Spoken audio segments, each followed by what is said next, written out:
Bonjour mes chers élèves, comment allez-vous?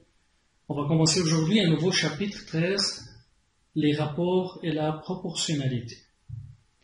Bon, tout d'abord, je vais présenter les objectifs de ce chapitre. C'est comment déterminer le rapport de deux mesures, de même ou de différentes natures, puis après écrire et calculer un pourcentage, définir une proportion, déterminer le coefficient de proportionnalité, lire et compléter un tableau de proportionnalité, puis finalement trouver la quatrième proportionnelle. Donc on va diviser ce chapitre en deux parties, en deux vidéos. Dans la première vidéo, on va expliquer les objectifs suivants. C'est comment déterminer le rapport de deux mesures de même ou de différentes natures, puis écrire et calculer un pourcentage. Tout d'abord, je commence avec les rapports. C'est quoi un rapport? Donc, un rapport d'une grandeur à une autre grandeur est le quotient K du nombre A qui mesure le premier nombre, ou bien la première grandeur, et le nombre B qui mesure la deuxième grandeur. C'est-à-dire, un rapport, ce n'est autre qu'une fraction A sur B. Bien sûr, B est différent de 0, c'est un dénominateur. La réponse de la fraction est égale à un quotient qui est K. Ce rapport, cette fraction, est appelé rapport. Je prends un exemple. Le rapport de A à B n'est autre que A sur B. Et sa réponse, c'est-à-dire le quotient, est égal à K. On appelle A sur B et le rapport de A à B. Si on dit le rapport de 1 à 2, ça veut dire 1 sur 2, c'est la fraction 1 sur 2. On dit que 1 sur 2 est le rapport de 1 à 2. Sa réponse est égale à 0,5, c'est le quotient de cette fraction, c'est le rapport. Voilà, je donne un exemple. Si on a 5 lapins et 6 tortues dans cette figure, et on veut trouver le rapport des lapins aux tortues, c'est-à-dire, comme je dis, qu'est-ce qu'on va faire? Donc, comme je dis, on demande le rapport des lapins tout d'abord, aux tortues ensuite. C'est-à-dire, je dois commencer avec le nombre des lapins sur le nombre des tortues. C'est-à-dire, le rapport des lapins aux tortues n'est autre que 5 sur 6. 5 est le nombre des lapins et 6 est le nombre des tortues. Voilà une application. Si vous avez 40 réponses correctes parmi 45 problèmes dans un examen, c'est-à-dire vous avez bien répondu à 40 questions parmi 45 questions, quel est le rapport des réponses correctes au nombre total des questions? La réponse est, donc le rapport des réponses correctes aux questions, quand je dis aux questions, c'est-à-dire au nombre total des questions, n'est autre que 40 sur 45. Ça, c'est le rapport. Un autre exemple, si on a 4 filles et 7 garçons dans une classe. Maintenant, cette fois-ci, quel est le rapport des filles au total des élèves? Donc, le total, évidemment, c'est 7 plus 4 est égal à 11. Quel est le rapport des filles au total des élèves? Le total, évidemment, c'est 4 filles parmi 11 élèves. C'est-à-dire le rapport des filles au total des élèves n'est autre que 4 sur 11. Voilà, après avoir défini et donné un exemple sur le rapport, je vous invite, mes élèves, à regarder cette première partie de la vidéo avant de résoudre les exercices. Puis vous allez vous-même lire la page 174, c'est-à-dire la règle 1 sur le livre, pour effectuer les exercices 2 et 3 page 181 et l'exercice 1, page 56 du grand cahier d'exercices. Après avoir résolu ces exercices, on continue avec la deuxième partie de cette première vidéo. Là, on parle maintenant comment définir un pourcentage ou bien que veut dire un pourcentage. Bon, le nom pourcentage est divisé en deux parties. C'est pour et centage. Donc ça vient du mot 100. Que veut dire 100? On donne un exemple. Si on avait 10 voitures, parmi ces 10 voitures, on avait 2 rouges et 8 vertes. Donc, parmi un total de 10 voitures, on a 2 rouges et 8 vertes. C'est-à-dire le rapport des voitures rouges au total des voitures n'est autre que 2 sur 10. Comme le total c'est 10, on a 2 rouges, donc le rapport des voitures rouges au total c'est 2 sur 10. Maintenant, c'est quoi le pourcentage? C'est un rapport aussi, mais dont le dénominateur est égal à 100. C'est-à-dire, on peut écrire ce rapport avec un dénominateur est égal à 100. Évidemment, le pourcentage a un symbole qui est pour 100. Le symbole d'un pourcentage est pour 100. Maintenant, comment calculer ce pourcentage? Prenons le même exemple.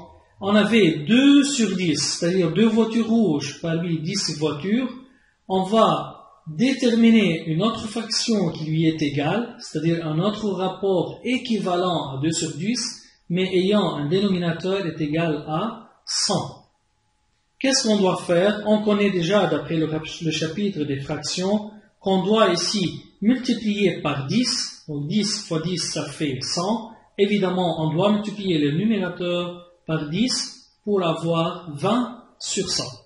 Comme le rapport 2 sur 10 est égal à 20 sur 100, c'est-à-dire le pourcentage des voitures rouges par rapport au total des voitures n'est autre que 20%.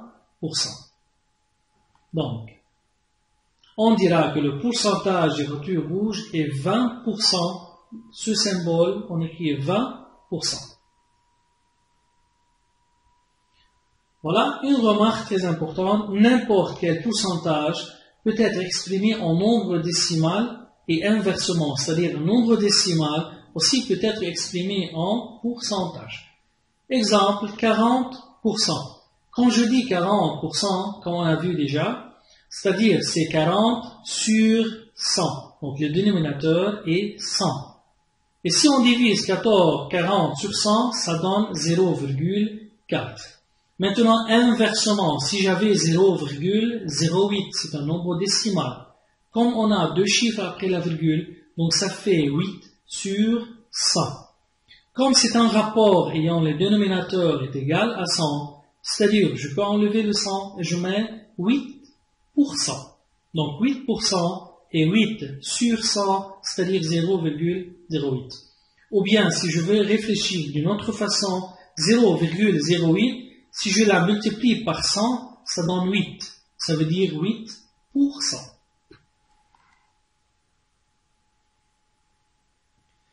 Maintenant, un exemple. Au mois de février, par exemple, toutes les boutiques au Liban annoncent une réduction des prix jusqu'à 25%.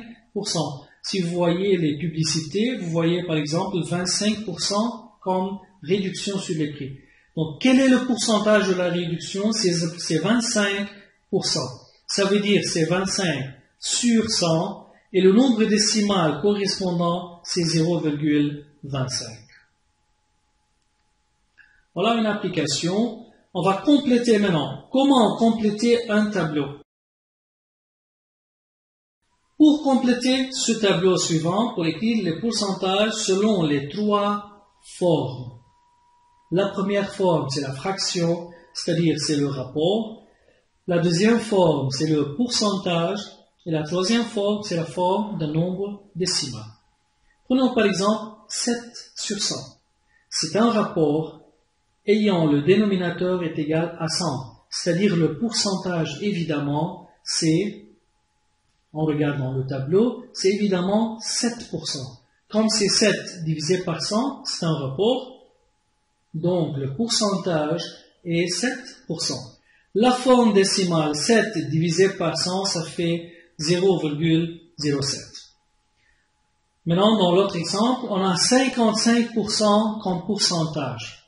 Comment on peut déterminer la fraction ou bien le rapport? Comme c'est 55%, c'est-à-dire c'est 55 sur 100, le dénominateur est 100. Et si je divise 55 sur 100, j'aurai la forme décimale est égale à 0,55.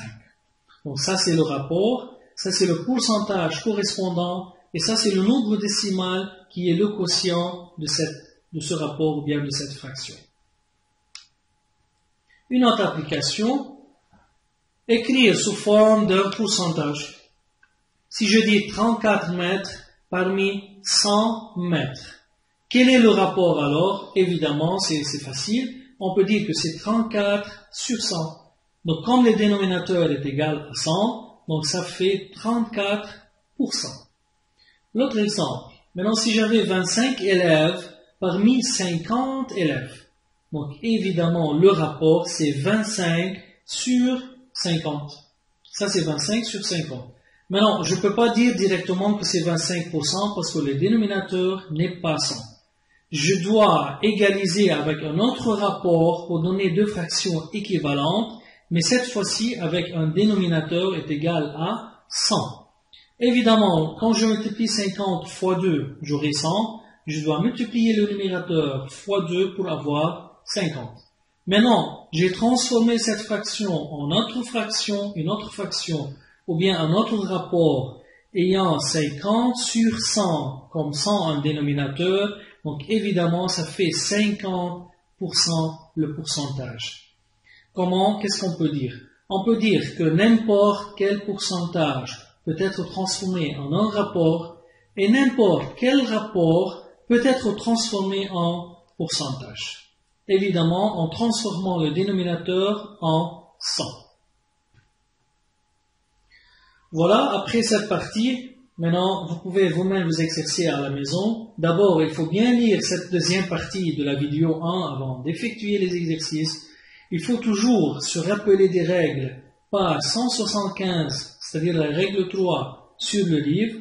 Et ensuite, vous allez effectuer les exercices 7 et 9 de la page 181 et 182 sur le livre.